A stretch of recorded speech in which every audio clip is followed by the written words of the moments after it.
सहनाववतु सहनौ भुनक्तु सह वीर्यं करवावहै तेजस्विनावधीतमस्तु मा विद्विषावहै।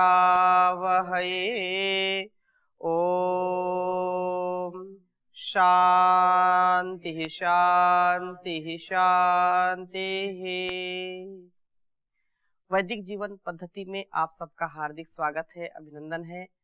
और धातुओं के विषय में चर्चा चल रही थी कि हमारे जो शारीरिक धातुएं हैं, सप्त धातुएं, उनमें से अष्टम धातु भी, अष्टमी धातु जो माना है, आठवीं जो शक्ति के रूप में, आठवीं जो शरीर को तेजस्वी बनाती है, ओजस्वी बनाती है, उसको आठवीं धातु के रूप में गिना जाता है।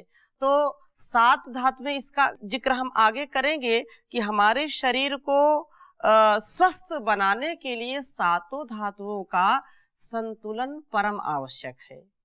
यदि ये सात धातुओं में से एक धातु भी क्षीणता को प्राप्त होती है तो हमारा शरीर जो है व्याधि से परेशान हो जाता है। शरीर में आधि और व्याधि दो चीजें होती हैं। शारीरिक जो बीमारियां हैं उनको क्या बोलेंगे? व्याधि बोलते हैं। ज्वर है, व्रण है, पीड़ा है, ये क्या है? ये व्याधि है। और आधि क्या होती है? मन में जो विकार आते हैं, क्लेश आता है, दुख आता है, या ईर्ष्या, द्वेष, क्रोध आता है, उसको क्या बोलते हैं? आधि बोलते हैं। आधि और व्याधि से हमारा शरीर और मन, ये तन और मन दोनों अस्वस्थ हो जाते हैं। तो सात धातुओं से ही ये शरीर बलिष्ठ होता है और बहुत ही उत्तम होता है।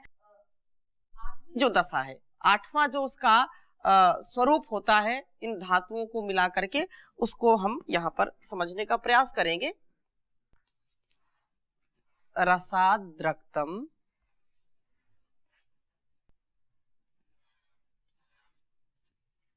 रसाद्रक्तम ततो मांसम,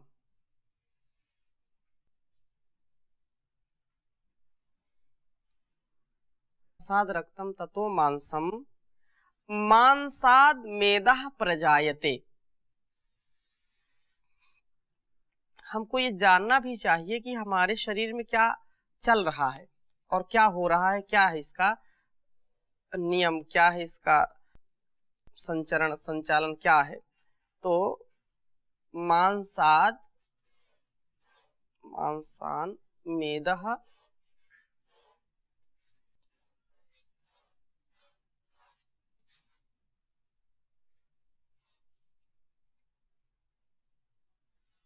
और आगे कहा?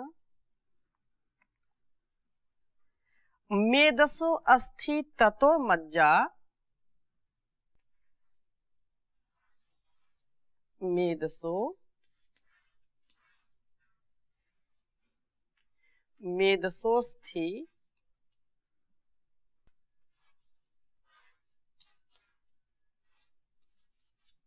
ततो मज्जा,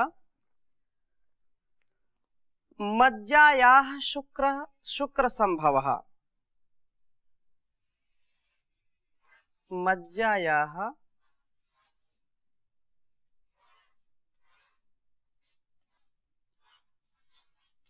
शुक्र संभवः।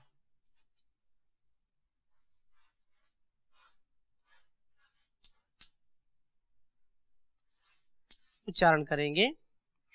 रसाद्रक्तम ततो मांसम मांसान्मेदः प्रजायते मेदसोस्थि ततो मज्जा मज्जायाः शुक्र संभवः रसाद्रक्तम ततो मांसम मांसान् मेदः प्रजायते मेदसोऽस्ति ततो मज्जा मज्जायाः शुक्रसंभवः। अब ध्यान से देखिए, रसाद रक्तम, जब हम भोजन ग्रहण करते हैं, कोई भी खाद्य पदार्थ खाते हैं, तो उससे क्या बनता है? रस बनता है। जैसे आपने कोई फल खाया, रसगुल्ला खाया, तो सबसे पहले मुंह में आपने रखा और रख करके उसको कई बार चबाते हैं। कुछ लोग जल्दीबाजी में खाते हैं, है? खा करके भागते हैं। इस बात का आप ध्यान विशेष रखिए। आप में से भी एक दो जल्दी खाते हैं, उनका स्वभाव पहले से है, कोई जल्दबाजी नहीं होती, फिर भी जल्दी जल्दी खा करके ऐसा लगता है कि ट्रेन छूटने वाली है। ये स्वास्थ्य के लिए बहुत हानिकारक है। तो हमको बहुत, क्योंकि भोजन करना भी एक साधना है, ऐसा समझो। ऐसे खाइए जैसे परमात्मा को भोग लगा रहे हैं। अब कहीं कोई मंदिर में जाता है, किसी मूर्ति को भोग लगाता है, तो कितनी इत्मीनान से लगाता है, धीरे से, है ना? ऐसा नहीं कि जल्दी से लगा के भागे थाली उठाकर। ऐसा कभी होता है क्या? नहीं होता है। ऐसा लगता है कि भगवान नाराज हो जाएंगे। तो इस भगवान को नाराज नहीं करना है। इत्मीनान से खाइए, कम से कम 30 बार 32 बार चबाइए।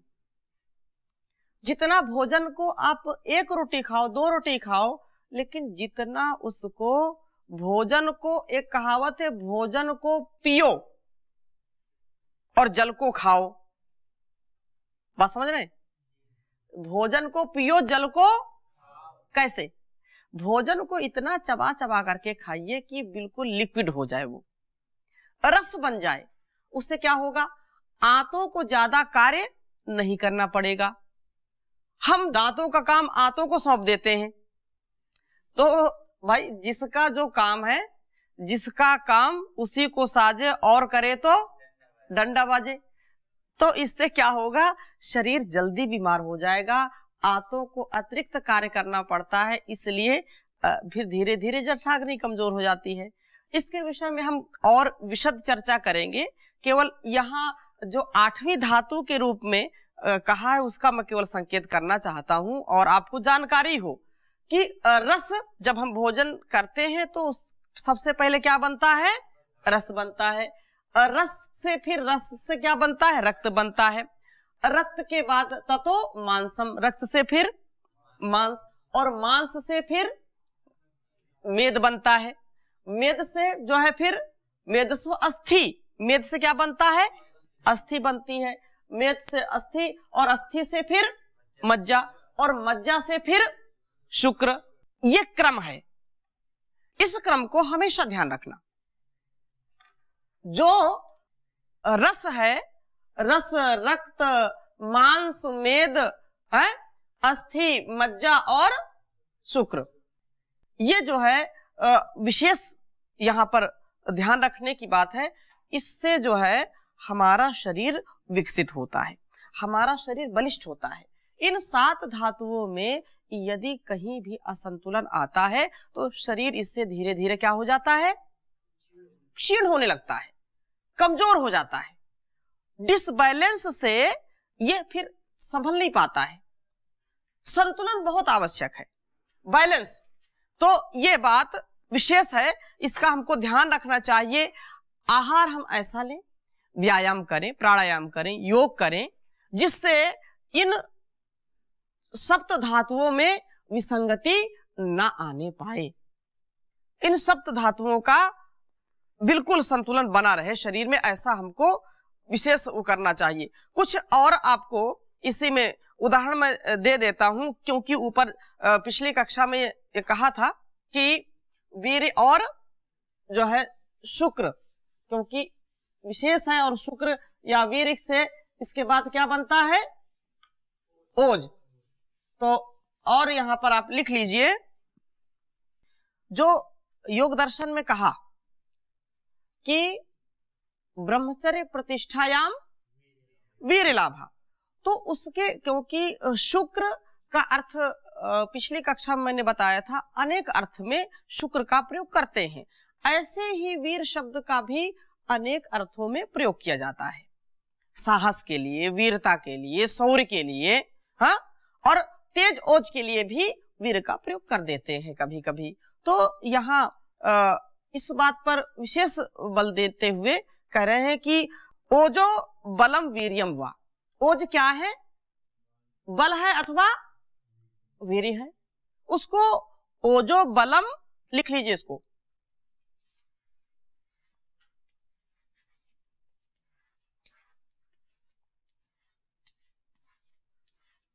ओजो बलम वीर्यम वा।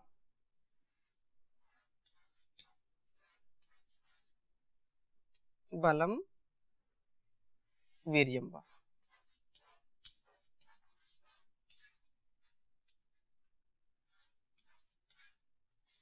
ओजो बलम वीर्यम वा। ओज बल और वीर के रूप में हम उसको समझ सकते हैं। और कह रहे हैं ओजह शरीर स्थिति कारण अष्टमो धातु। ओज जो है शरीर की स्थिति कारण में 8वां धातु है। ये 8वां धातु क्या है? ओज। और ओजह शरीर बल हेतुर अष्टमो धातु। ये स्थिति मतलब शरीर हमारा स्थित रहे, हम स्वस्थ रहे, अपने में स्थित होना ही स्वस्थ होना होता है। आगे इसी कह रहे ओजह शरीर बल हेतु अष्टमो धातु। लिख लो इसको भी। ओजह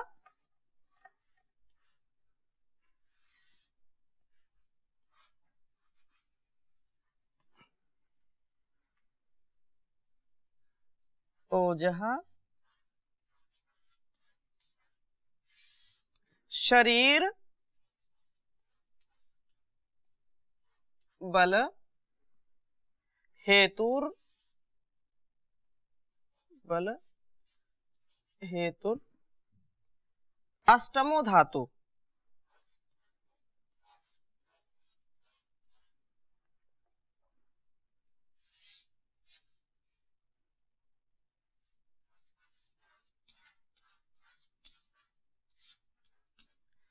ओजह शरीरम शरीर बल हेतु अष्टमो धातु।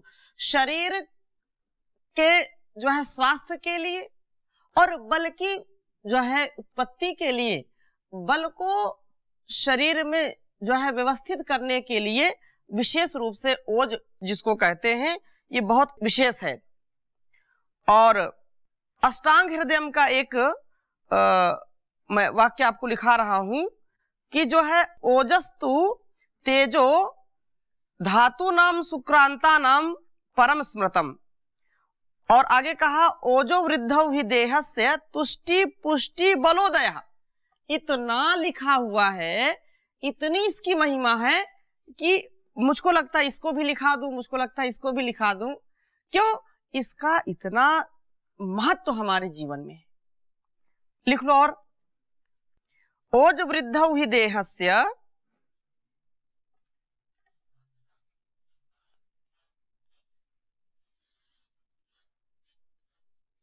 ओज वृद्धौ हि देहस्य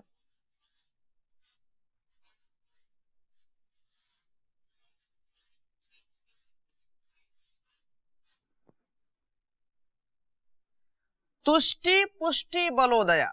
बहुत उत्तम बात कही।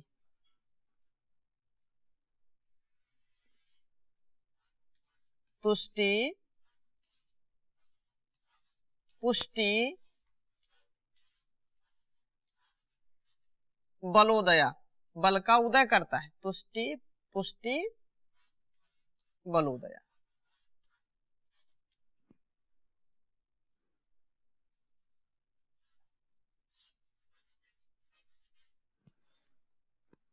बलोदया। ओज वृद्धौ ही देहस्य।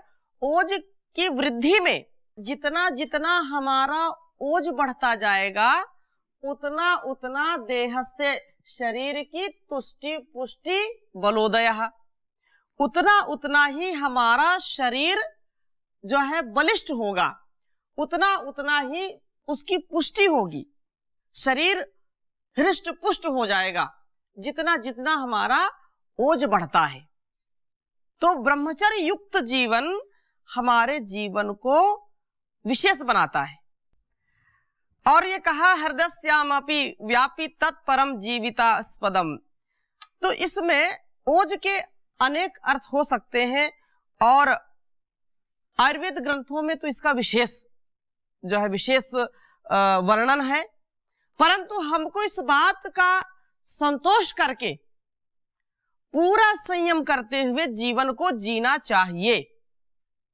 और आहार से ये जो कहा सप्त धातुएं बनेगी, और व्यक्ति स्वस्थ कब रहेगा? प्रथम आहार, दूसरी निद्रा, तीसरा ब्रह्मचर्य। आहार, निद्रा और ब्रह्मचर्य, ये तीन स्तंभ हैं मनुष्य के स्वास्थ्य के लिए, उसके जीवन को जो है गति प्रगति प्रदान करने के लिए तीन स्तंभ मुख्य हैं। और इन तीन स्तंभों में से यदि एक स्तंभ भी गड़बड़ है तो मकान, जो शरीर रूपी मकान है, जो जीवन है, वो कभी भी ठीक ठीक नहीं रह सकता है। इसलिए विशेष ध्यान रखें। और समाज में बहुत आपको संकट मिलेंगे, बहुत ही भटकाव मिलेंगे, परंतु हमको विचार पूर्वक, ज्ञान पूर्वक इस बात का ध्यान रखते हुए कि हमको सदा सर्वदा सर्वत्र ब्रह्मचर्य युक्त जीवन का आचरण करते हुए अपने जीवन को उन्नत बनाना है। गलतियां होंगी, लेकिन उन गलतियों से हम सीखें, उनको दोबारा दोहराएं नहीं, उनको हम सदा जो है उनसे बचने का प्रयास करें, सदग्रंथों का प्रयोग करें, सदग्रंथ पढ़ें, ईश्वर का चिंतन करें और जो है सज्जन लोगों के संग में रहें, जिससे हम भटकाव की स्थिति में नहीं रहते हैं, समाधान की स्थिति में रहते हैं। और समाधान ही समाधि है। समाधानम समाधि समाधानम, चलते फिरते समाधि लगे, ऐसा नहीं। समाधि का तात्पर्य केवल एक कोने बैठ जाना नहीं होता है। व्यवहार में हम समाधान में रहें, छोटी छोटी बातों में भी हम जो है विचले नहीं, हम भटके नहीं। इसलिए जीवन का सब भार परमात्मा के चरणों में रख दीजिए, निर्भ्रांत हो जाइए। एक आप भजन सुनते होंगे, अब सौंप दिया इस जीवन का सब भार तुम्हारे हाथों में, है जीत तुम्हारे हाथों में, नहीं हार तुम्हारे हाथों में। ईश्वर का प्रणिधान करते रहें, हमेशा चलते फिरते उठते बैठते, क्योंकि वह हमको देख सुन जान रहा होता है। उसी का चिंतन करते रहें, जिससे हमको इन संसार के लुभावने दृश्य, यहाँ की वस्तुएं, यहाँ के आकर्षित करने वाले व्यक्ति हमको कभी भी अपनी ओर खींच नहीं सकते। लेकिन यदि ईश्वर के प्रति भाव नहीं रहा तो फिर लुढ़क गए, और लुढ़क गए तो फिर उठना मुश्किल है, बहुत मुश्किल है। इसलिए लुढ़कना नहीं, अपने जीवन को बहुत ही अच्छे से आगे बढ़ाना। और एक विशेष बात कही कि जो व्यक्ति जीवन में ब्रह्मचर्य का पालन करता है, 100 बात की एक बात कह दी यहां पर, एकतस् चतुर्वेदा ब्रह्मचर्यम तथैकतः, एक और चारों वेद और एक और ब्रह्मचर्य।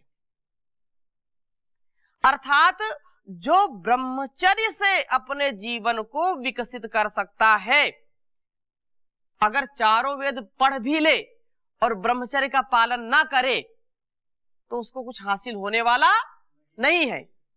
और उसने अंदर का वेद तो काम करता ही है, परंतु बाहर का उसने वेद नहीं पढ़ा, लेकिन अपने आचरण को उसने ठीक कर लिया है, अपने को ब्रह्मचर्य युक्त जीवन में ढाल लिया है। तो जितना उपकार उसका चार वेद नहीं कर सकते हैं, उतना वह स्वयं अपने ब्रह्मचर्य और अपने संयम के आधार पर अर्जित कर सकता है। यहां पर वेद का जो है उनको नीचे दिखाने का आशा नहीं है, एक महिमा बता रहे हैं। वेद किस लिए पढ़ते हैं? ताकि हमारे जीवन में वो उतरे। यस्य नास्ति स्वयं प्रज्ञा शास्त्रम तस्य करोति किम। भाई चारों वेद रट लिए, 6 दर्शन रट लिए और भी ग्रंथ रट लिए, लेकिन आचरण से हीन है व्यक्ति। आचरणहीन व्यक्ति शास्त्रों को रट ले तो भी शास्त्र उसकी रक्षा कोई कर सकते हैं क्या? नहीं कर सकते हैं। इसलिए आचरण सबसे बड़ा है, आचरण सर्वोपरि है। तो एक नैष्ठिक ब्रह्मचर्य के पालन से वह श्रेय प्राप्त होता है जो चारों वेदों के पाठन से नहीं मिलता है। और विशेष है कि कोई व्यक्ति बहुत पुण्य करता है और वह धर्मयुक्त आचरण करता है, और एक व्यक्ति पुण्य भी करता है थोड़ा बहुत, लेकिन मद्यपान करता है, पाप भी करता है।